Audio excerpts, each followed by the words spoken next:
Howdy guys! As you all know, the new Rock vs. John Cena DVD comes out this coming Tuesday, I should say, not past. And I thought in celebration of that DVD, I might review the most recent John Cena DVD. Well, technically not most recent because the most recent one is the Superstar Collection DVD, but I should say the most recent 3-disc set John Cena received. That came out in November 2010, which I actually got a few days after it came out. I got it on the Black Friday sale for $15 at Best Buy, and I just watched it for the very first time 2 days ago. And yeah, that just showed how much in a hurry I was in to watch the DVD, considering I waited almost 2 years to watch it. That's pretty sad, considering most DVDs I get that are brand new I usually watch right away, but this one I just didn't really care for. And I'm actually not that upset that I waited almost 2 years to watch it, because this was, oh man, that was just, I'll get into details in a minute, but anyways, let's get to the, I'll show you the artwork and everything, then I'll get my thoughts in the DVD like I usually do. Alright, you see cover, John Cena Experience, pretty basic cover, it's a picture of him, and of course, his, during his purple attire, so that's whatever, WWE John Cena Experience or just set, back, plain as hell, just him in his purple shirt, yeah, nothing, and it says John Cena Experience, sorry for the glare, I don't care. You can read it right there, but I'm gonna read it as usual for you guys. Fucking glare. Alright, no, I don't care, deal with it. Alright, let's read the back together. As John Cena continues to dominate inside the WWE ring, the impact and popularity grow around the world. Now fans can get a once-in-a-lifetime. That's actually kind of funny, so it's once in a lifetime, considering that the DVD coming out Tuesday is called Once in a Lifetime. Inside look at the life of the champ with the John Cena Experience. This new 3 DVD set, includes a revealing documentary that provides unprecedented behind-the-scenes access to John Cena as he shares his views on WWE movies, his music. Sorry, it's late. Giving back to the community and physically and mentally challenging building up to WWE's biggest event. Relive some of John Cena's pop culture highlights, including movie and television appearances from behind the scenes and understanding the benefits and responsibilities of being the WWE Champion. This DVD set also packed with 15 bonus matches spanning John Cena's WWE career against Shawn Michaels, Randy Orton, Triple H, Edge, Big Show, The Miz, and others.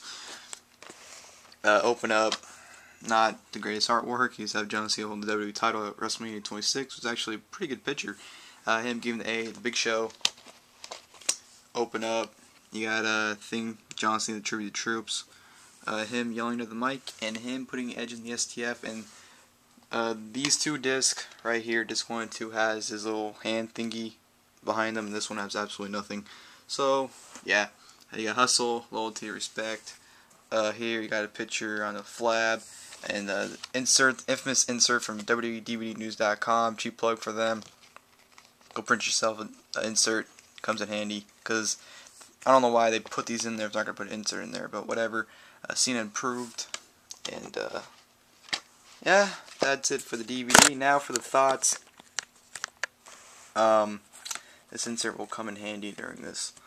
This DVD, it definitely is the worst he's had. Well, not including the Superstar Collection DVDs, but this is the worst of the 3 that he's had, which is actually kind of ironic, because, in my opinion, John Cena's first DVD was his best, and they keep getting worse by the DVD, it seems like.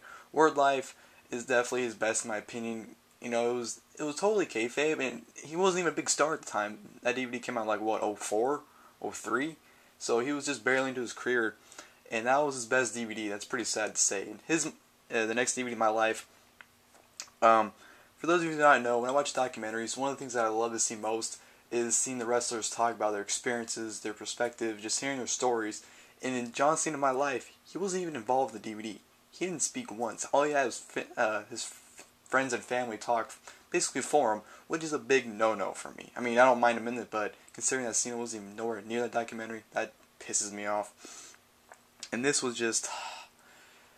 more of a WWE.com exclusive to me. This is how I compared it to. I said on Twitter, sorry for the pause, that you should follow me, by the way, for now following me on Twitter, @ZacharyTrust. I said on Twitter, this is more of like a 2-hour WWE.com exclusive video, because if you watch the videos at WWE.com, well, not so much now, but back then, this is what it basically seemed like. It seemed like one of those .com exclusives you'd watch, and I was kind of just like not really into this at all. It seemed like a chore to watch, kind of, to be honest. I just wasn't really into it. Some of the stuff was good, but the majority of it was not very good at all, considering everyone in this DVD kissed his ass. They praised the hell out of him, which is just something I really, really dislike when they praise the guy like crazy. But, whatever. The documentary, the matches, you can see the matches. Wait. Fuck. You can see the matches. I'm not going to read them off because they're in the description, but I'm just going to show you them right here anyways. And here are all the chapters. I'll read them off for you guys. John Cena on the troops. No, I'm not going to read them. You guys can read them.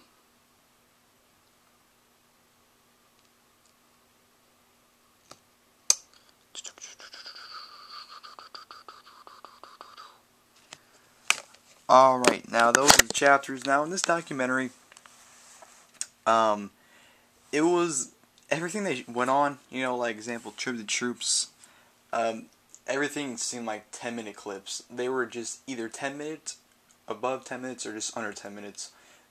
Everything dragged on so much, and it just got to the point where it was like, is this thing going to end? Because that's how much it dragged on. And Cena, they had these little short interview clips between them, you know, like they do in like the match DVDs, where all like just matches, like example, the Edge Decadence, you know, they had those little short interviews between each match. That's what they did on here, you know. Cena talked briefly about the topic, that was what happened. Like, you know, like I said, the first one was John Cena on Troops, and the next one was Tribute to Troops.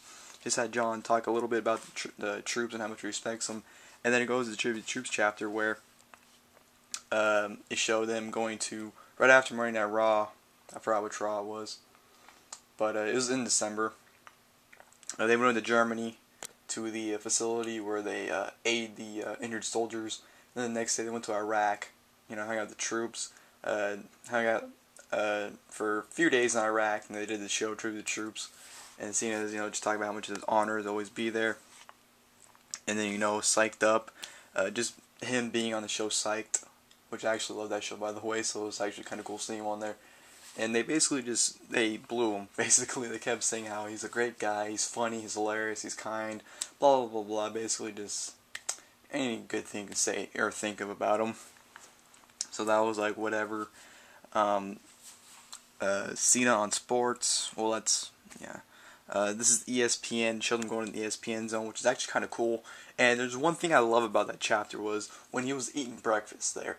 Some guy was sitting there talking to him, he's like, so, do you ever think you're just going to quit and, you know, go to the movies, you know, like Dwayne did? And he immediately responded with no. Like, he took it as an insult. You know, he responded so quickly, like, I was like, whoa. He kind of seemed like a dick when he said it, to be honest. It just seemed like he seemed like he got disrespected with that question. Which makes me, like, I know him and Rock, I think, have legitimate heat. I'm pretty sure they do. Well, they pretty much do. But it's like that John Cena, like, I'm not gonna say he disrespects The Rock, but just he dislikes The Rock so much for what he did. It's like, wow. He takes it as insult, and people want to say he's like The Rock. Even in the Psyched Up chapter, they even said that John Cena is basically The Rock. You know, he's an actor, wrestler, anything you basically can be, and basically him and Rock are basically the same.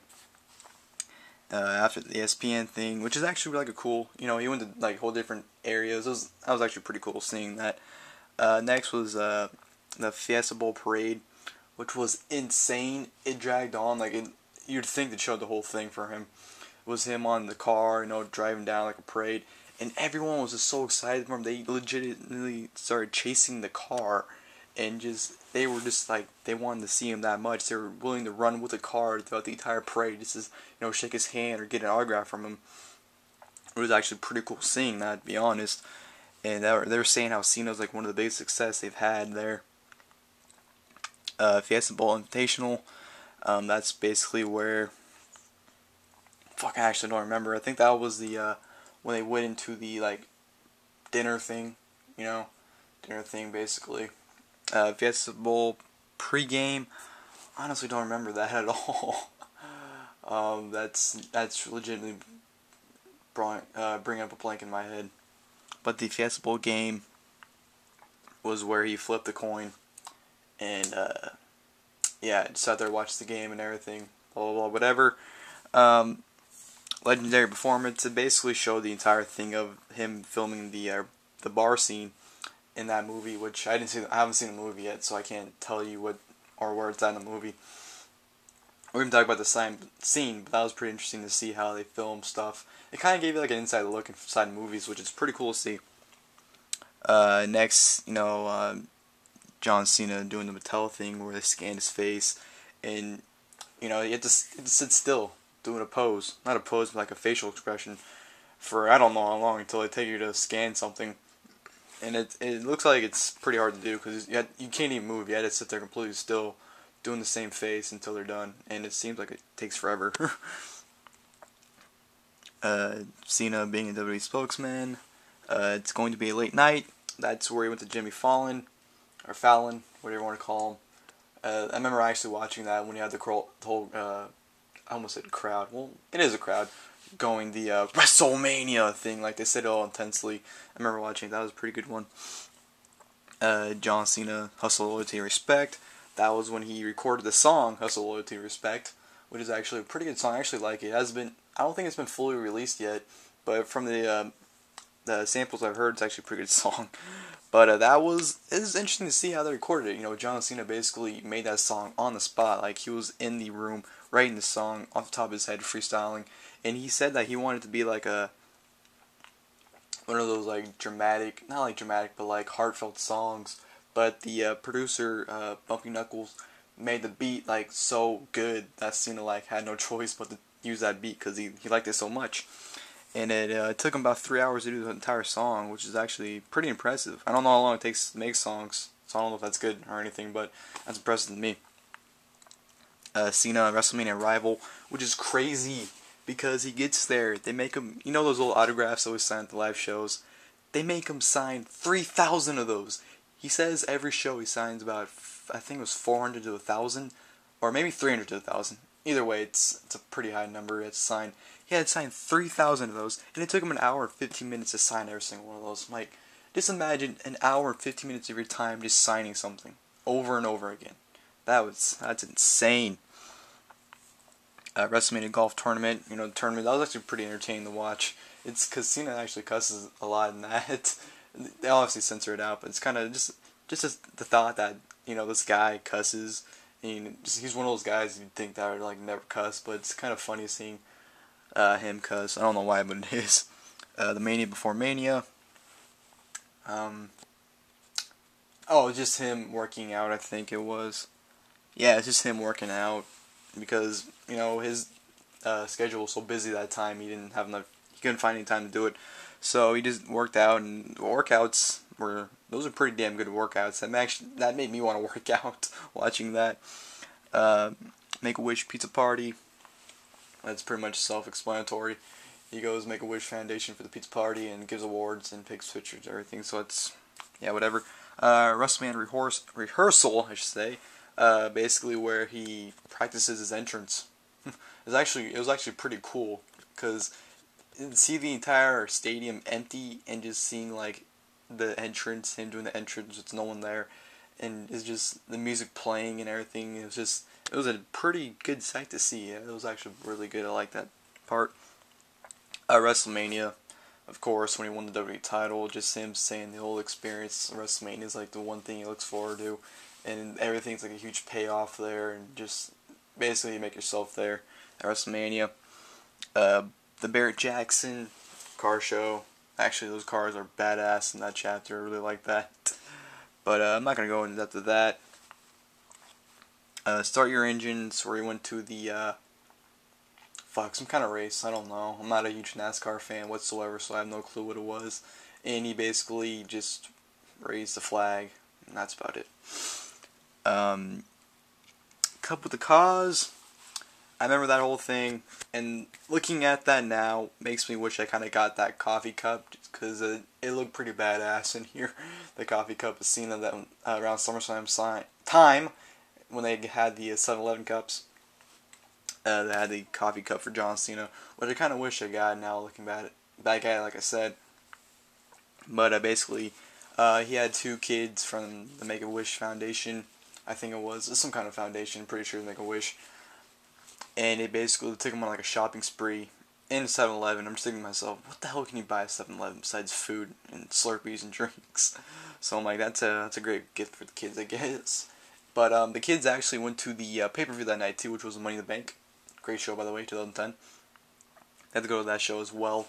So it was a pretty good day for those kids.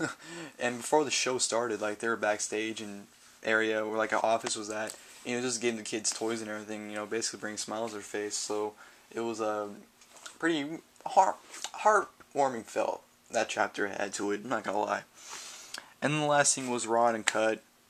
Just nothing really special here. Just basically him getting the stitches out, because the Raw before the Raw after Money in the Bank, or the Raw before Money in the Bank, I should say, if you don't remember, was when Cena hit the steel chair on the ropes and it came back at him in the face and cut his eye open, well, right above his eye. And next week on Raw, he got him take him out after the show, and it looked pretty painful watching it.